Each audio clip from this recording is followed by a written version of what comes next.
Domestication of Man. Have you ever considered the possibility that humans, much like the animals we've domesticated, are in fact domesticated themselves? That civilization is our pen, our leash. In the vast tapestry of human history, we observe a fascinating parallel between our evolution and the domestication of animals. The transformation of wild creatures into docile companions mirrors our own journey from nomadic tribes to structured societies. This domestication, both of animals and ourselves, has been a process of shaping behaviour, moulding expectations and defining roles.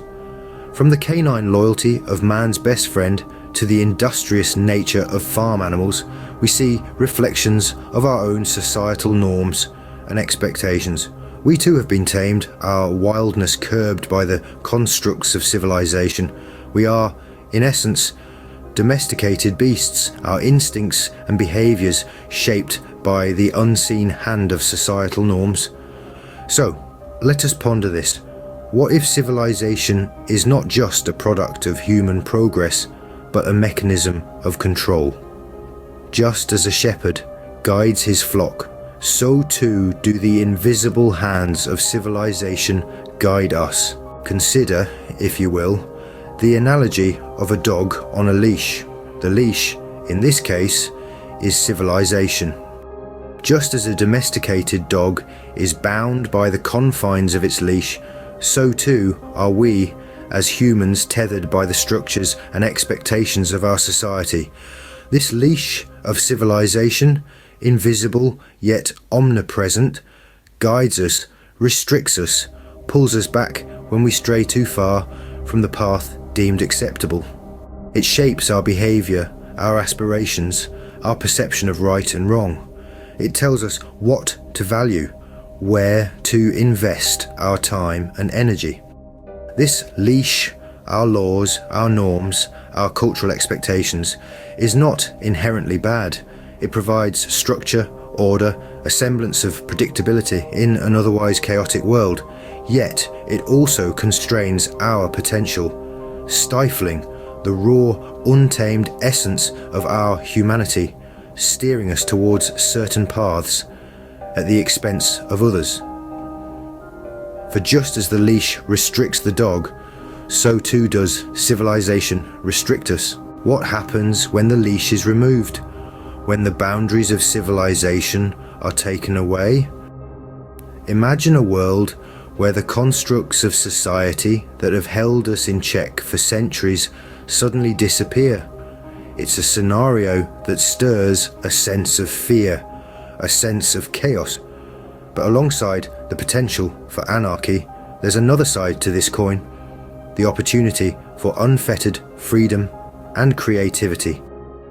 Think of a dog, freed from its leash in a park, the joy and exuberance it experiences. This is the parallel we should consider when contemplating the unleashing of humanity. With the restraints of civilization removed, we too could experience our own kind of joy, our own kind of exuberance. We could explore the full spectrum of our abilities, our desires, our dreams. Without the constraints of societal norms and expectations, we could redefine the very essence of what it means to be human. It is in this unleashed state that we, like the dog in the park, can explore the full range of our potential. So, we return to our original question. Are we, as a species, domesticated? As we've journeyed through this discourse, we've examined the various facets of this complex conundrum. We've unravelled the leash of civilization, pondered on the possibility of unleashing humanity, and now we find ourselves back at the paradox of domestication. This paradox, as perplexing as it may be, is the very crux of our existence. The civilization that we've built, the systems and structures that we've painstakingly erected, they simultaneously domesticate us and provide the framework we need to flourish. We've created a world that tames us, yet it's this very world that allows us to thrive. We've established norms, cultures, and societies, but in doing so, have we inadvertently domesticated ourselves? Are we living in self-imposed cages, or are we merely adapting and evolving within the confines of our own creation? In the grand scheme of existence, perhaps we are both, the shepherd and the sheep, the master and the pet, the domesticator and the domesticated.